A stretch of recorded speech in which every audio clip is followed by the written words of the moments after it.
हमारा टॉपिक है महात्मा गांधी का शैक्षिक चिंतन, educational thought of Mahatma Gandhi. उसके बारे में हम पढ़ेंगे आज।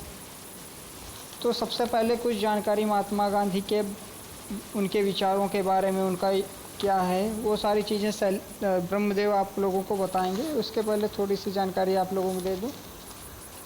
महात्मा गांधी शैक्षिक रूप में दार्शनिक ना होते हुए भी महात्मा गांधी के दार्शनिक चिंतन के इतिहास में विशिष्ट और मूल्यवान योगदान रहा है। जैसे आप लोग जानते हो कि एक दार्शनिक नहीं थे, फिर भी उनका जो महात्मा गांधी का जो दार्शनिक चिंतन है, उसका इतिहास, उसका कह सकते हैं कि हमारे जीवन दर्शन में काफ़ी योगदान उसका रहा है। कहा जाता है और भी लोग कहते हैं कि हमारे देश में, मतलब भारतवर्ष में, दर्शन किस प्रकार से बौद्धिक और तार्किक विचार विमर्श की परिधि में संकुचित ही नहीं है, अपितु क्या है, वो जीवन के घनिष्ठ संबंध से भी जुड़ा है। अर्थात जैसे जो पाश्चात्य दार्शनिक विचारधारा है वो किस प्रकार की है, बौद्धिक और तार्किक विचार विमर्श पर उसकी दार्शनिक विचारधारा है।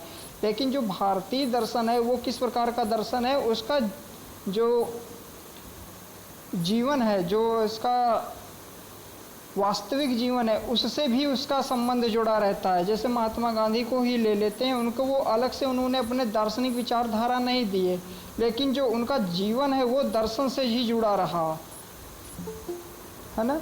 उनका जीवन ही पूरा दर्शन से जुड़ा रहा है। जैसे सच ही कहा गया है कि भारत में दर्शन मात्र विचार विमर्श नहीं अपितु जीवन मार्ग है। गांधी जी का संबंध, गांधी जी का इससे संबंध है, उसके गांधी जी का संबंध दार्शनिक विचारधारा से, उसके जीवन से परिलक्षित होता है। मीन्स उनका जीवन, या यूँ कह सकते हैं कि जो महात्मा गांधी का पूरा जीवन है वो दार्शनिकता का ही जीवन था। आप लोग, महात्मा गांधी ने किस प्रकार से जीवन व्यतीत किया, जैसे प्राचीन ऋषि मुनि और संत जैसे व्यतीत करते थे, उसी प्रकार की बात, उसी भांति ही दार्शनिक महात्मा गांधी ने भी अपना दार्शनिक जीवन भी व्यतीत किया है।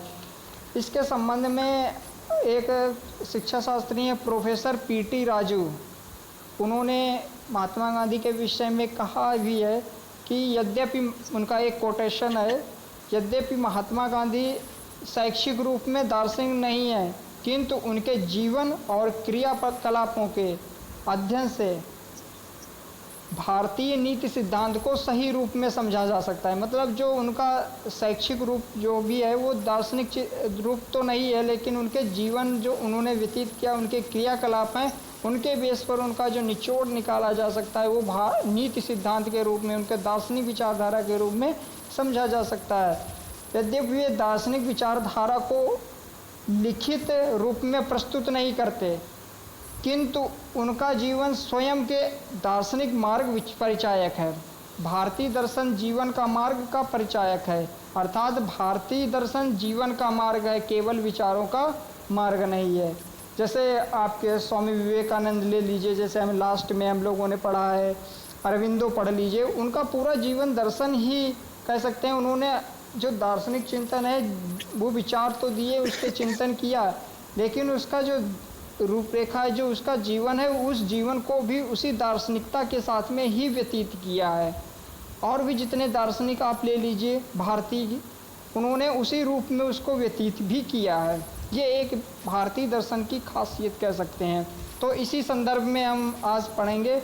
इसी संदर्भ में हम कह सकते हैं नैतिक दर्शन के क्षेत्र में, शैक्षिक चिंतन के क्षेत्र में महात्मा गांधी के योगदान का वर्तमान युग में इसकी महत्ता और प्रासंगिकता का निरूपण आज हम लोग ब्रह्मदेव के द्वारा पढ़ेंगे। ठीक है ब्रह्मदेव, आप इसको स्टार्ट कर सकते हो। जी sir, thank you sir. Slide दिख रही है सर? हाँ, स्लाइड शो हो रही है। यस सर, स्लाइड दिखाई दे रही है। ठीक। Good morning sir. Good morning class. Good morning sir. Good morning. आज हम first paper philosophical perspective of education के अंतर्गत हम पढ़ेंगे आज महात्मा गांधी के शैक्षिक चिंतन के बारे में। तो देखते हैं कि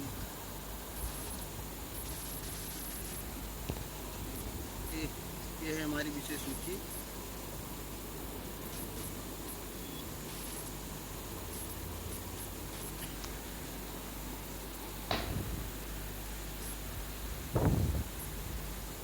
अब हम देखते हैं थोड़ा महात्मा गांधी के जीवन परिचय के बारे में जानेंगे थोड़ा। हाँ, क्योंकि महात्मा गांधी के जीवन परिचय के बारे में हम लोग थोड़ा ब्रीफ में जानेंगे, क्योंकि इनके बारे में सबको सब कुछ पता है, ज़्यादा से ज़्यादा लोग इनके बारे में बहुत कुछ जानते हैं। तो हम लोग थोड़ा ब्रीफ में जानेंगे, फिर इसके बाद इनके हम शैक्षिक चिंतन के बारे में विस्तृत जानकारी प्राप्त करेंगे। जैसा कि हम जानते हैं कि महात्मा गांधी का जन्म 2 अक्टूबर 1869 को गुजरात के पोरबंदर शहर में हुआ था। इनके पिता का नाम करमचंद गांधी था। ये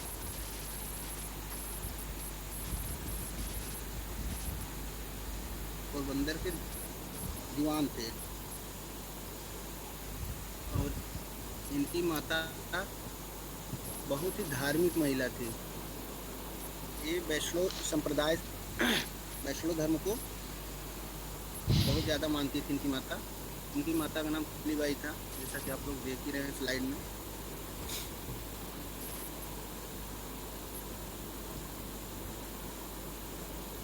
इनका जो पूरा नाम है मोहनदास करमचंद गांधी।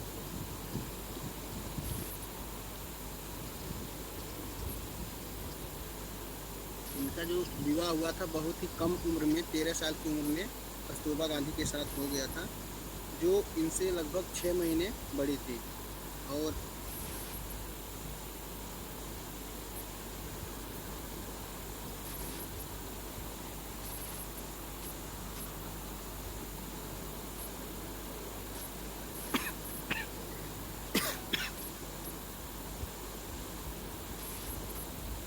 रामदेव सर, आपकी आवाज़ कट रही है, मेरे पास वॉइस नहीं आ रही है। अरे सर, मुझे खांसी आ रही थी इसलिए बोल नहीं रहा था मैं। थोड़ी हाँ, आवाज़ आपकी नहीं, हम बोल ही नहीं रहे।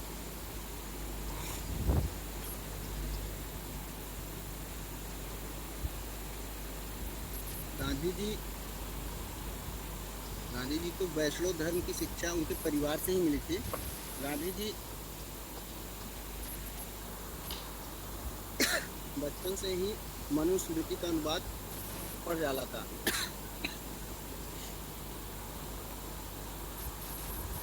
और ये गीता तो नित्य ही पढ़ते थे। जो भागवत गीता है, गांधी जी गीता को मतलब रोज पढ़ते थे। और इन्होंने इंग्लैंड में जाकर बाइबिल और लाइट ऑफ एशिया भी पढ़ी, जिसमें जहाँ पर इन्होंने मतलब ये एनी बेसेंट से इनकी एक सत्संग में इनकी मुलाकात एनी बेसेंट से हुई थी। और इस तरीके से मतलब इनके ऊपर बहुत ही ज़्यादा धार्मिक विचारों का बहुत ज़्यादा प्रभाव था।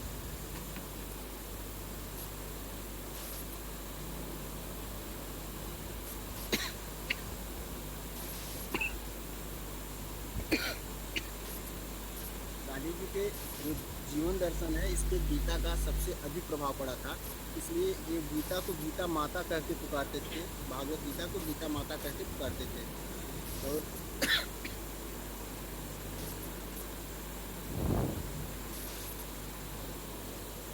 गांधी जी ने किसी नए दर्शन का निर्माण नहीं किया। इन्होंने भारतीय दर्शन की मूलभूत बातों को ही व्यवहारिक रूप दिया और यह व्यवहारिक रूप इनकी अपनी सूझ बूझ पर प्रचारक है।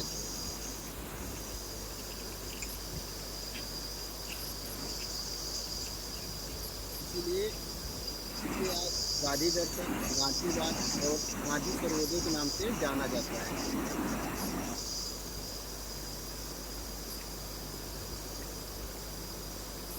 और गांधी जी के चार हरिलाल, मरीलाल और रामदास देवदास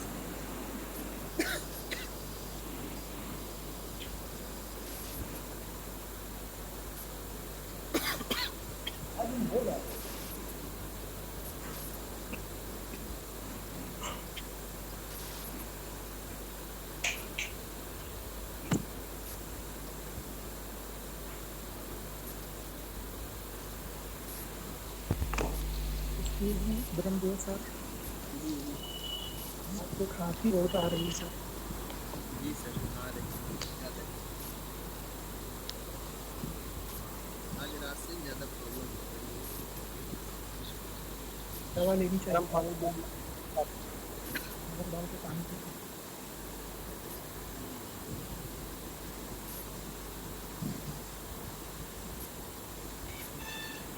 उनकी मृत्यु नाथूराम गोडसे जो एक हिंदू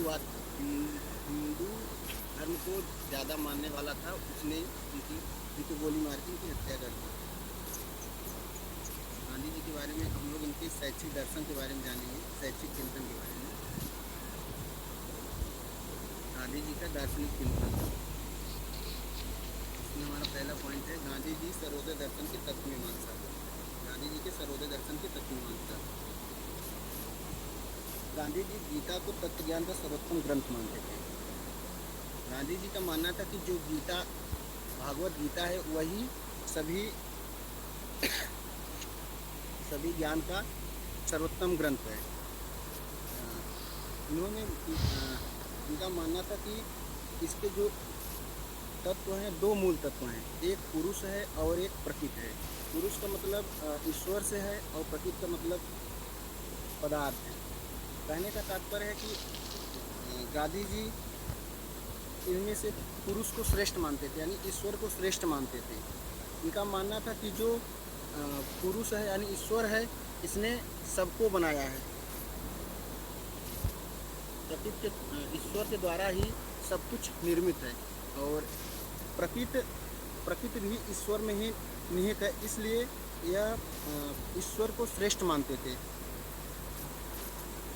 क्योंकि ईश्वर ही इस जगत का पालन करता, निर्माण करता और संहार करता, सब कुछ ईश्वर ही है। क्योंकि ईश्वर में सब निहित है, इसलिए वो ईश्वर को सर्वशक्तिमान और सर्वश्रेष्ठ मानते थे।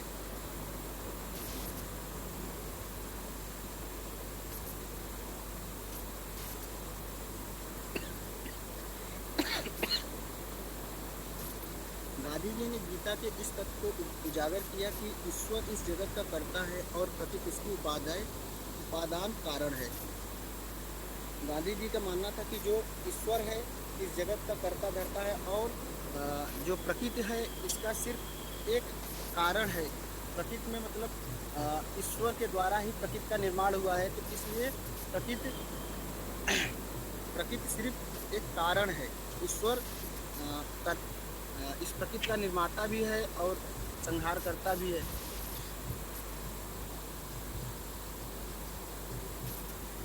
ईश्वर को ये सत्य के रूप में मानते थे। सत्य शब्द सत्य से बना है और सत्य का अर्थ होता है अस्तित्व, इसलिए सत्य का अर्थ हुआ जिसका अस्तित्व है, जो नित्य है। कहने का तात्पर्य है कि गांधी जी ईश्वर को सत्य मानते थे। इनका मानना था कि जो ईश्वर है वही सत्य है, क्योंकि इसके अस्तित्व के कारण ही यहाँ इस पृथ्वी पर सब कुछ सब लोग इसी के कारण इस पृथ्वी पर हैं। और जिस गांधी जी का विश्वास था कि ईश्वर अपरिवर्तनशील है और नित्य है, इसलिए सत्य है, और प्रकृति पदार्थ परिवर्तनशील है और अनित्य है, इसलिए असत्य है। कहने का तात्पर्य है कि जो ईश्वर है वही सत्य है। प्रकृति में जो प्रकृति मतलब पदार्थ, कहने का मतलब है कि प्रकृति में जो चीज़ प्रकृति में है उसका विनाश निश्चित है और यह असत्य है। ईश्वर का ना आदि है ना अंत है, क्योंकि ईश्वर हमेशा रहने वाला है, इसलिए ईश्वर सत्य है और प्रकृति में जो पदार्थ हैं वो नश्वर हैं। कहने का मतलब इनका विनाश निश्चित है। जो प्रकृति में है वो एक समय ऐसा आएगा कि वो नष्ट हो जाएगा, इसलिए यह असत्य है। आत्मा को गांधी जी परमात्मा का अंश मानते थे। इनका मानना था कि जो आत्मा है ये ईश्वर का ही अंश है। मनुष्य को गांधी जी शरीर, मन और आत्मा का योग मानते थे और यह मानते थे कि मनुष्य जीवन का अंतिम उद्देश्य आत्मज्ञान, ईश्वर प्राप्ति और मोक्ष है। कहने का तात्पर्य था कि कहने का तात्पर्य है कि गांधी जी इंसान मनुष्य को शरीर, आत्मा, मन इन सब का योग मानते हैं। मतलब एक अ, एक मनुष्य को बनने के लिए शरीर चाहिए और मन चाहिए और आत्मा, बिना इसके मनुष्य पूरा नहीं होता है। इसलिए इसके जो जीवन का अंतिम उद्देश्य हो आत्मज्ञान, आत्मज्ञान जो ईश्वर आत्मज्ञान हो और जो ईश्वर की इसे मोक्ष की प्राप्ति करने में सहायक होगा।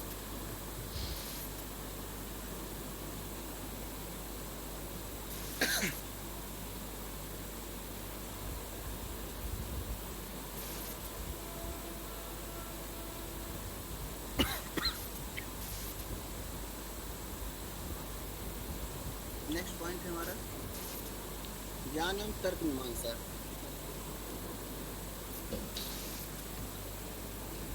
गांधी जी ने ज्ञान को दो वर्गों में विभाजित किया है, क्या भौतिक ज्ञान और आध्यात्मिक ज्ञान। भौतिक ज्ञान के अंतर्गत इन्होंने भौतिक जगत में मनुष्य जीवन के विभिन्न पक्षों जैसे सामाजिक, आर्थिक और राजनीतिक इन सभी पक्षों को रखा है। और आध्यात्मिक ज्ञान के अंतर्गत इन्होंने सृष्टि, सृष्टा और आत्मा परमात्मा इन सब को रखा है।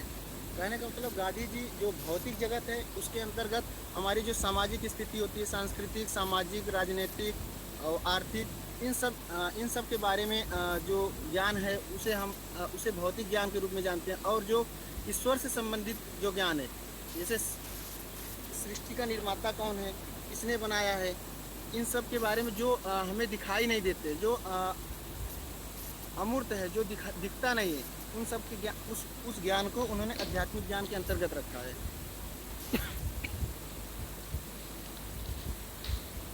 क्योंकि गांधी जी का मानना था कि अगर व्यक्ति को इस संसार में रहना है तो पहले अपने जो भौतिक ज्ञान है उसकी पूर्ति करना होगा। अगर जिस व्यक्ति का भौतिक ज्ञान जैसे भौतिक ज्ञान नहीं है, जिसे वो आध्यात्मिक ज्ञान की तरफ नहीं बढ़ पाएगा। कहने का तात्पर्य है कि अगर व्यक्ति में जैसे हम मोक्ष की प्राप्ति तभी कर पाएंगे कि जब तक हमारी जो प्राथमिक नीड्स हैं, जैसे हमारे जो आर्थिक, सामाजिक, इन सब जो स्थितियाँ, अगर इन स्थितियों को हम सही ढंग से नहीं प्राप्त कर पाएंगे और अपनी जो हमारी प्राथमिक नीड्स है उसको नहीं पूरा कर पाएंगे तो हम आध्यात्मिक ज्ञान की तरफ नहीं बढ़ पाएंगे, ना ही उसके बारे में सोच पाएंगे। इसलिए गांधी जी का मानना था कि अगर हमें आध्यात्मिक ज्ञान या मोक्ष की प्राप्ति करना है तो सबसे पहले हमें जो हमारी भौतिक नीड्स हैं उन आवश्यकताओं की पूर्ति करनी होगी। अगर उन आवश्यकताओं की पूर्ति नहीं होगी तो हम अपनी जो मोक्ष की प्राप्ति या फिर आध्यात्मिक ज्ञान है उसकी तरफ हम बढ़ नहीं पाएंगे। गांधी जी के अनुसार भौतिक ज्ञान की प्राप्ति इंद्रियों द्वारा की जा सकती है और आध्यात्मिक ज्ञान की प्राप्ति गीता पाठ, भजन कीर्तन, सत्संग द्वारा की जा सकती है। इसलिए इन्होंने आध्यात्मिक ज्ञान का श्रेष्ठतम ग्रंथ गीता को मानते थे।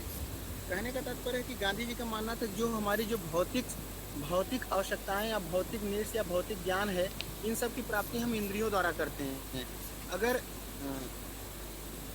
इंद्रियों द्वारा करते हैं और आध्यात्मिक ज्ञान की प्राप्ति हम पाठ से कर सकते हैं, पाठ, भजन, कीर्तन। और इन सब में सबसे श्रेष्ठ माना है इन्होंने गीता को, क्योंकि गीता को गांधी जी गीता माँ कह के पुकारते थे। इसलिए उन्होंने जो आध्यात्मिक ज्ञान की प्राप्ति का सर्वोत्तम साधन बताया है, उन्होंने गीता को भी बताया है। नेक्स्ट है मूल्य एवं आचार मीमांसा।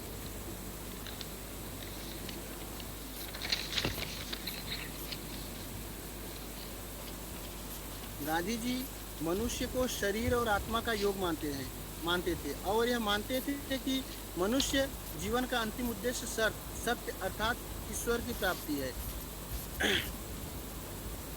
गांधी जी का मानना था कि जो ईश्वर की प्राप्ति हमें तभी हो पाएगी जब हम अपने कर्तव्यों के प्रति सत्यनिष्ठ, इस तरीके से सत्यनिष्ठता के साथ, कटिबद्धता के साथ रहेंगे, तभी हमें ईश्वर की प्राप्ति हो पाएगी। और इसी को ये मुक्ति का साधन मानते थे। कहने का तात्पर्य है कि जब हमें ईश्वर की प्राप्ति हो जाएगी तो हमें इस मोह माया भरे संसार से मुक्ति मिल जाएगी।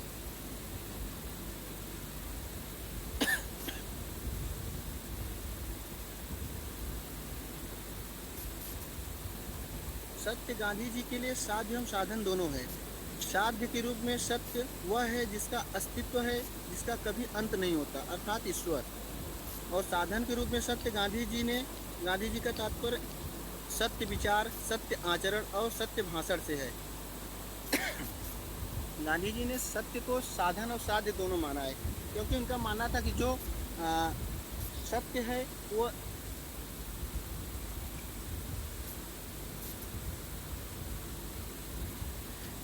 इनका मानना था कि जो साध्य के रूप में सत्य है वह जो जिसका अस्तित्व हमेशा रहता है, मतलब जो कभी नष्ट नहीं होता, अर्थात ईश्वर। ईश्वर कभी भी मतलब मरता नहीं है, ईश्वर कभी भी नष्ट नहीं होता। और साधन के रूप में जो उन्होंने माना है सत्य को, इनका साधन के रूप में आचरण, कि हम जैसा आचरण करते हैं और जैसा भाषा मतलब जैसी वाणी बोलते हैं और जैसे विचार रखते हैं, इन सब को उन्होंने साधन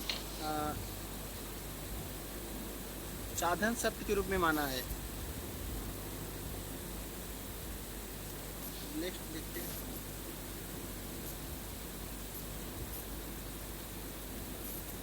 गांधी जी का शैक्षिक चिंतन, अब इसमें है शिक्षा का संप्रत्यय।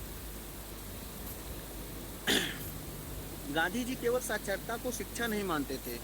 गांधी जी जो शिक्षा है सिर्फ साक्षरता को शिक्षा नहीं मानते थे। इनका मानना था कि साक्षरता तो न शिक्षा का अंत शुरुआत है और ना ही अंत है।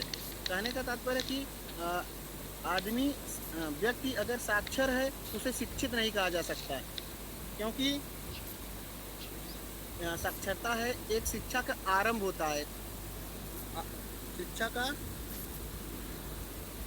साक्षरता न तो शिक्षा का आरंभ है और ना ही अंत है। कहने का तात्पर्य है कि साक्षरता शिक्षा का एक शुरुआती स्तर होता है, ना कि शिक्षा मतलब साक्षरता किसी ज्ञान के आधार के रूप में माना जा सकता है। यह केवल एक साधन है, मतलब कहने का मतलब साक्षरता एक साधन है जो जिसके द्वारा पुरुष और स्त्रियों को शिक्षित किया जाता है। कहने का मतलब है कि सिर्फ साक्षरता को शिक्षा मानना उचित नहीं है, क्योंकि यह एक साधन मात्र है जिसके द्वारा स्त्रियों और पुरुषों को, यानी कि व्यक्ति हो किसी को भी शिक्षित करने का जो एक साधन मात्र है। गांधी जी मनुष्य को शरीर, मन, हृदय और आत्मा का योग मानते थे। इनका स्पष्ट मत था कि मनुष्य को मनुष्य के शरीर, मन, हृदय और आत्मा का विकास करना चाहिए।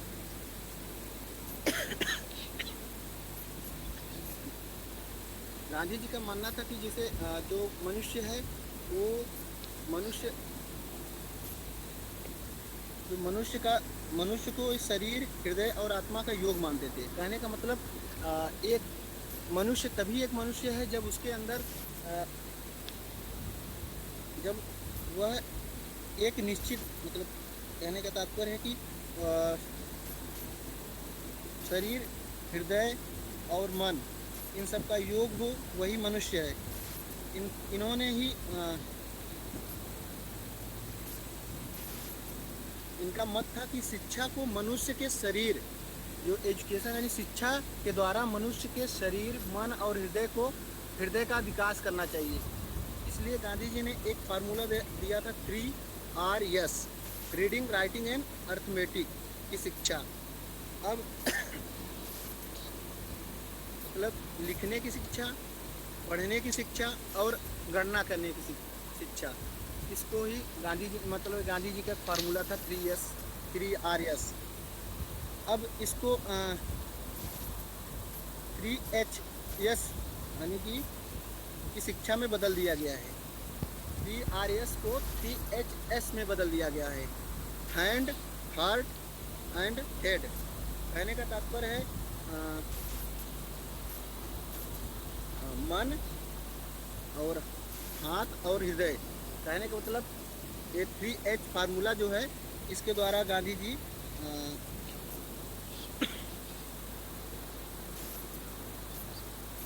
जो 3Rs था, मतलब पढ़ना, लिखना और गणित सिखाना ही नहीं, इसके अलावा जो शिक्षा का जो उद्देश्य है शिक्षा का जो कार्य है वो है हाथ, मस्तिष्क और हृदय का विकास करना।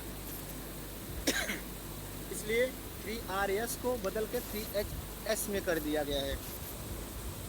गांधी जी ने गांधी जी का मानना था, उनके शब्दों में एक कोटेशन है, शिक्षा से मेरा अभिप्राय बालक और मनुष्य के शरीर, मन और आत्मा के उच्चतम विकास से है।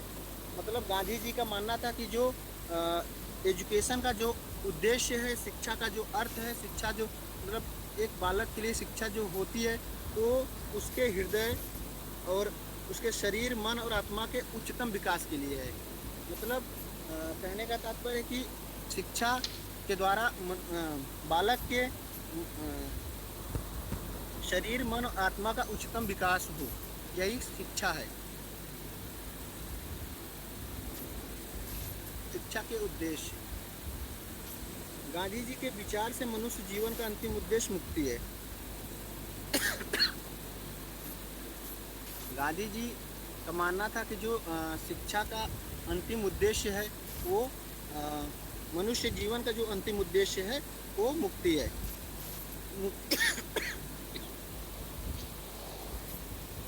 मुक्ति को इन्होंने बड़े व्यापक अर्थ में लिया है। ये पहले शारीरिक, मानसिक, आर्थिक और राजनीतिक मुक्ति की बात करते थे और फिर आत्मिक मुक्ति की। कहने का तात्पर्य है कि वही जो अभी हमने आगे इसमें आचार मीमांसा या मूल मीमांसा में बताया था कि गांधी जी का मानना था कि पहले जो हमारा भौतिक ज्ञान है उसका विकास किया जाए, उसके बाद हम आध्यात्मिक ज्ञान की तरफ बढ़ पाएंगे। वही यहाँ पर भी कहा गया है कि पहले गांधी जी जो मुक्ति कहते हैं कि पहले हमें शारीरिक और मानसिक और आर्थिक और राजनीतिक मुक्ति मिली। कहने का तात्पर्य कि अगर जैसे हम इन सब जो हमारे सामाजिक और आर्थिक, राजनीतिक और सांस्कृतिक इन सब मोहमाया से अगर मुक्त नहीं होंगे तो हमें आत्मिक मुक्ति नहीं मिल पाएगी। जब तक हम इन सब बंधनों से मुक्त नहीं होंगे तब तक हमें किसी भी प्रकार की आत्मिक मुक्ति नहीं मिल पाएगी।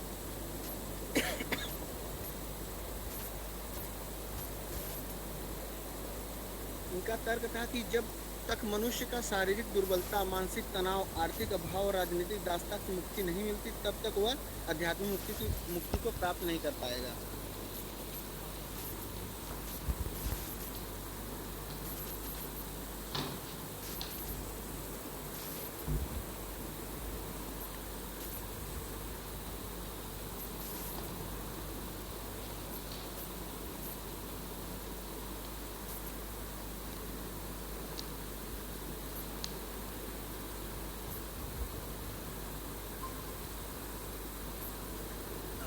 अब इसमें देख लेते हैं कि इन उद्देश्यों के अंतर्गत कौन कौन से और उद्देश्य हैं। पहला है शारीरिक विकास।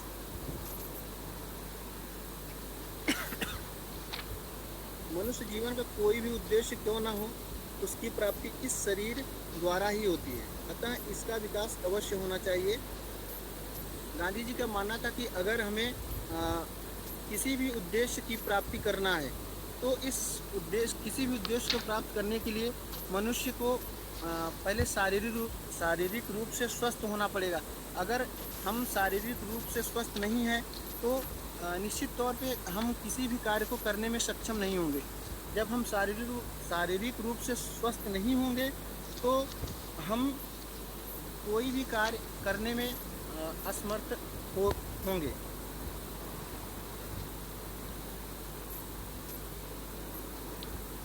गांधी जी ने शिक्षा के उद्देश्य की आवश्यकता अनुभव कर ली थी। आगे चलकर इन्होंने इसे आत्मिक विकास के लिए भी आवश्यक समझा। कहने का तात्पर्य है कि गांधी जी ने शारीरिक विकास है इसकी जो आवश्यकता थी शिक्षा के सभी उद्देश्यों को प्राप्त करने में सबसे महत्वपूर्ण समझा। इसीलिए इन्होंने इसका जो विकास है इसके विकास के लिए इन्होंने आगे चलकर इसे आत्मिक विकास के रूप में भी आत्मिक विकास के लिए भी इसे महत्वपूर्ण समझा था। नेक्स्ट है मानसिक एवं बौद्धिक विकास। गांधी जी के अनुसार शरीर के साथ मन और आत्मा का भी विकास होना चाहिए। गांधी जी का मानना था कि जब मनुष्य के शरीर का शारीरिक विकास हो गया तब उसके साथ साथ मन और आत्मा का विकास भी होना चाहिए। मतलब कहने का तात्पर्य है कि जब हमारा शरीर स्वस्थ होगा तो तभी हमारा जो मस्तिष्क है वो भी स्वस्थ होगा और तभी हम किसी लक्ष्य तक पहुंच पाने में अपने आप को सक्षम बना पाएंगे और तभी हमारे आत्मा का भी विकास अच्छे ढंग से या फिर सही ढंग से हो पाएगा।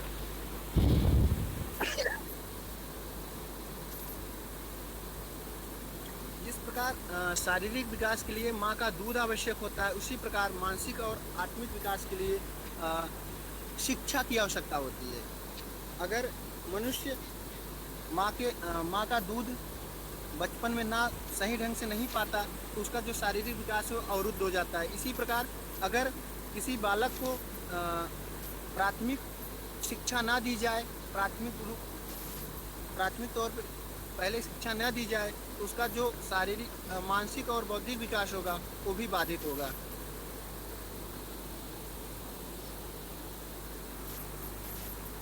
व्यष्टिक एवं सामाजिक विकास। गांधी जी व्यक्ति के व्यष्टिक और सामाजिक दोनों प्रकार के विकास पर बल देते थे। व्यष्टिक का मतलब होता है व्यक्तिगत।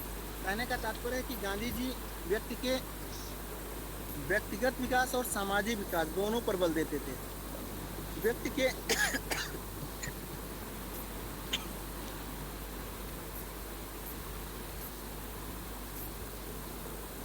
व्यक्तिगत विकास को ये व्यक्ति, समाज और राष्ट्र सभी के विकास के लिए आवश्यक मानते थे। कहने का तात्पर्य है कि गांधी जी का मानना था कि अगर व्यक्ति का व्यक्तिगत विकास नहीं होगा तो वह अपने समाज के लिए, अपने राष्ट्र के लिए वह कुछ भी नहीं कर पाएगा, क्योंकि अगर वो अपना स्वयं का खुद का विकास नहीं कर पाएगा तो दूसरे के बारे में वो सोच नहीं सकता, ना ही दूसरे के बारे में कुछ कर पाने में अपने आप को सक्षम समझेगा।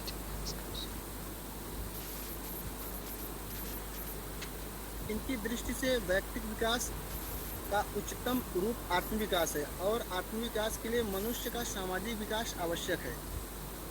इसलिए गांधी जी का मानना था कि जो व्यक्ति है उसका जो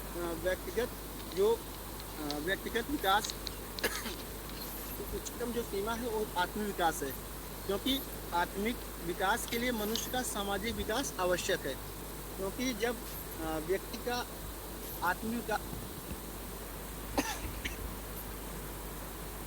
सामाजिक विकास आवश्यक है। सामाजिक विकास से गांधी जी का तात्पर्य था मनुष्य को समाज में प्रेम और सहयोग के साथ रहना सिखाने से था।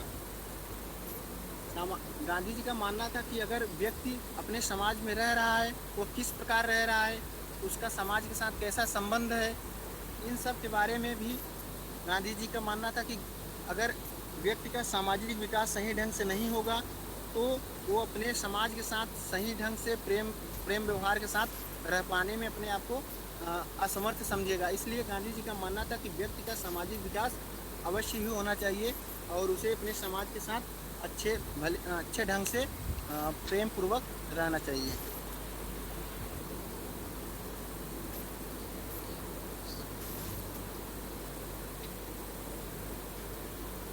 इनका मानना था कि जो व्यक्ति का सामाजिक विकास है वो मानव मात्र से प्रेम करने और मानव मात्र की सेवा करने से ही व्यक्ति का जो आत्म विकास है वो संभव है। इनका मानना था कि जब तक हम मनुष्य को मनुष्य नहीं समझेंगे तब तक हमारा आत्मिक विकास नहीं हो पाएगा और हमें सभी के साथ प्रेम भावना के साथ रहना चाहिए। सांस्कृतिक विकास। गांधी जी का मानना था कि संस्कृति का संबंध आत्मा से होता है और यह मनुष्य के व्यवहार में प्रकट होती है।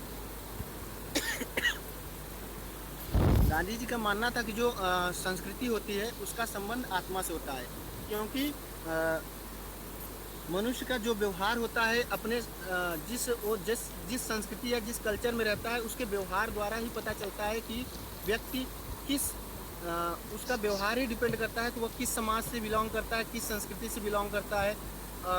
इसलिए उनका मानना था कि जो हमारी संस्कृति है, सांस्कृतिक विकास हमारा है, वो हमारे आत्मा से संबंधित है। ये मनुष्य के व्यवहार को नियंत्रित करने और उसकी आत्मिक उन्नति के लिए उसके सांस्कृतिक विकास को आवश्यक समझते थे और इसे शिक्षा का मुख्य उद्देश्य मानते थे। कहने का तात्पर्य है कि गांधी जी सांस्कृतिक विकास को शिक्षा का मुख्य उद्देश्य मानते थे, क्योंकि अगर शिक्षा के माध्यम से ही किसी व्यक्ति के सांस्कृतिक विकास को हम सांस्कृतिक विकास संभव हो पाता है, किसी व्यक्ति का सांस्कृतिक विकास शिक्षा के माध्यम से ही संभव हो पाता है।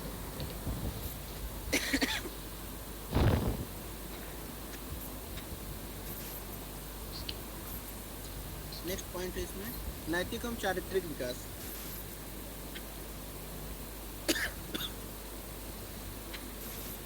गांधी जी चरित्र बल के महत्व को जानते थे। ये शिक्षा द्वारा इसके बल पर इसके विकास पर बल देते थे।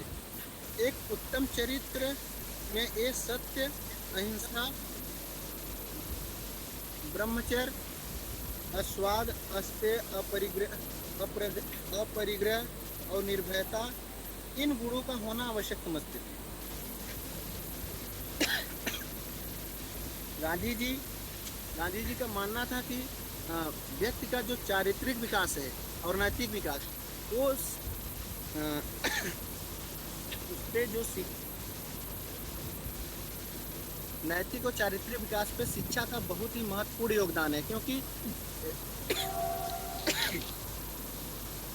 एक उत्तम चरित्र के लिए ये सत्य, अहिंसा मतलब सत्य के साथ रहना और अहिंसा किसी के साथ मतलब किसी प्रकार की हिंसा न करना, अस्वाद, अस्तेय, अपरिग्रह, निर्भयता, कहने का मतलब किसी के साथ किसी भी प्रकार का दुर्व्यवहार न करना, ये मनुष्य के जो चरित्र में और नैतिक और चारित्रिक जो विकास होता है इन सब में इन गुणों का समावेश होना चाहिए।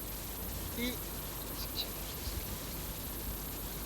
और जो विद्यालय थे उनको गांधी जी ने चरित्र निर्माण की उद्योगशाला कहा, क्योंकि इनका मानना था कि जो बालक या फिर व्यक्ति के अंदर जो चारित्रिक या नैतिक विकास का आरंभ होता है वो विद्यालय से ही आरंभ होता है, क्योंकि यहाँ पर ही इनके जो व्यवहार हैं इनके व्यवहार में परिवर्तन लाया जाता है और इनके चारित्रिक गुणों का विकास यहीं से स्टार्ट होता है, यहीं से शुरू होता है।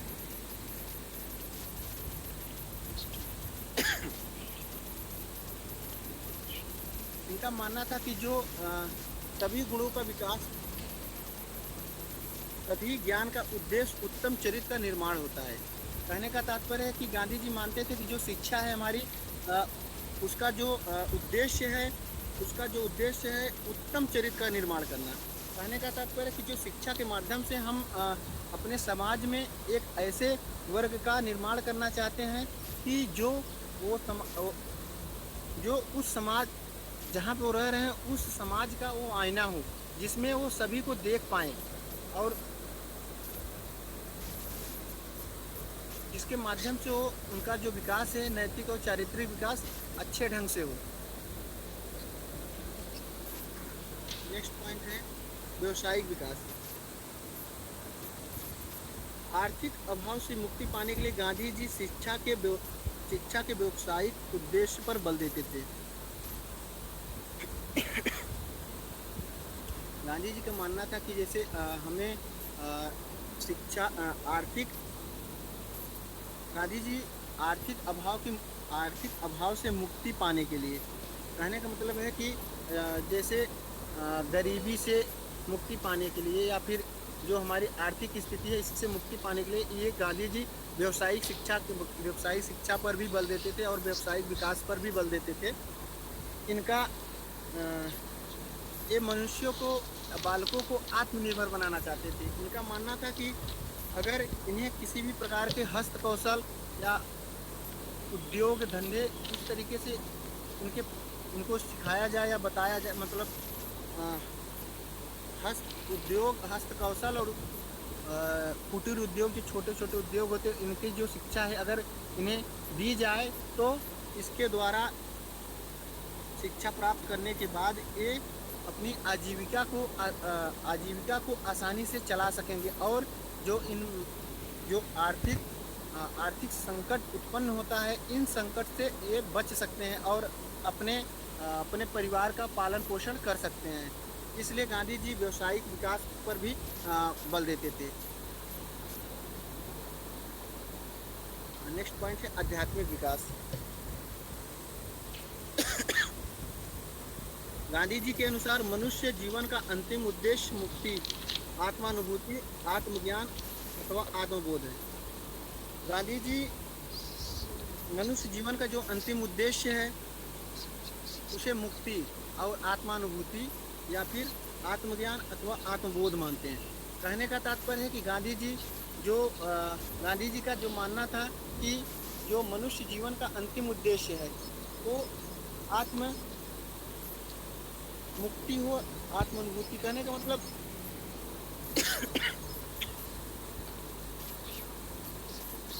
खुद में ज्ञान, आत्मबोध का मतलब होता है खुद के अंदर ज्ञान।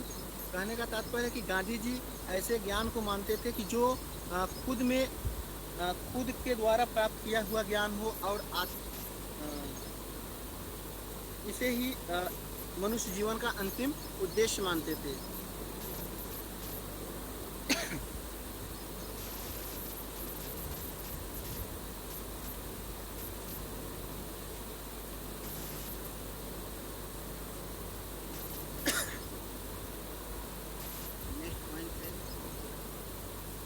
शिक्षा की पाठ्यचर्या।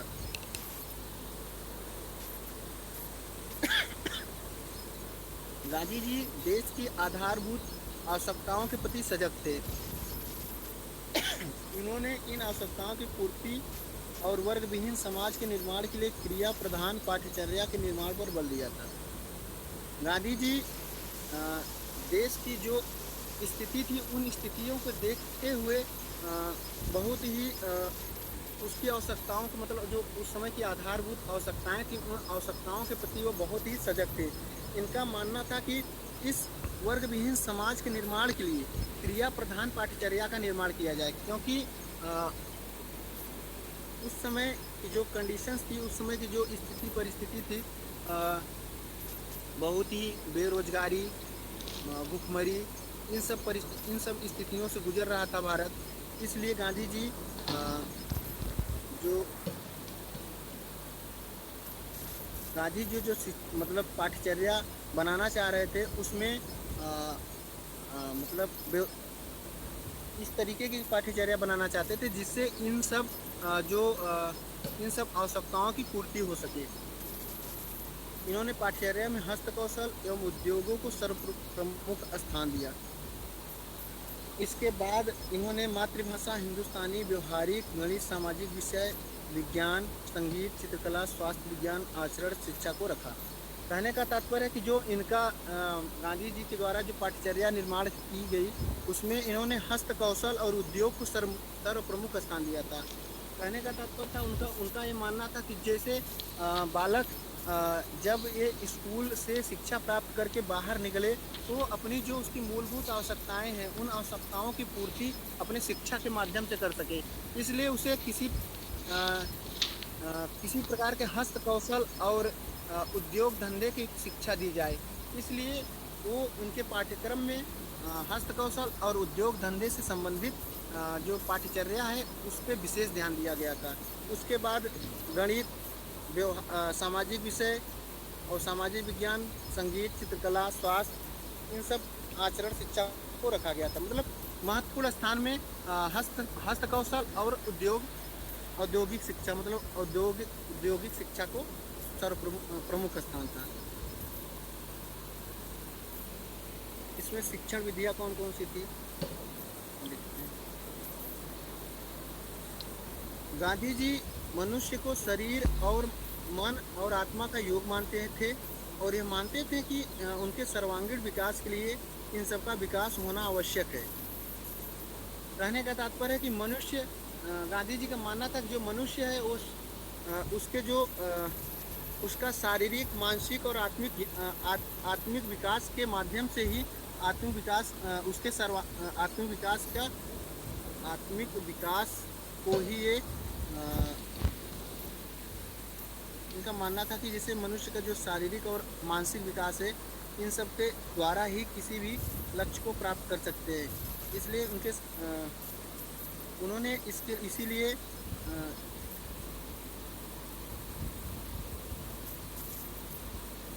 मनुष्य का विकास इन तीनों स्तरों पर नहीं, शरीर, मन और आत्मा पर निर्भर करता है। यही कारण है कि इन्होंने शिक्षण की प्रक्रिया में मनुष्य के शरीर, मन और आत्मा तीनों की क्रियाओं को स्थान दिया है।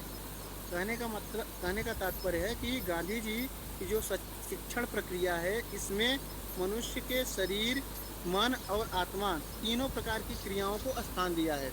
कहने का तात्पर्य है कि इनका जब इन तीनों का विकास होगा तभी हम इन तीनों के विकास के द्वारा ही हम किसी भी लक्ष्य को प्राप्त कर सकते हैं।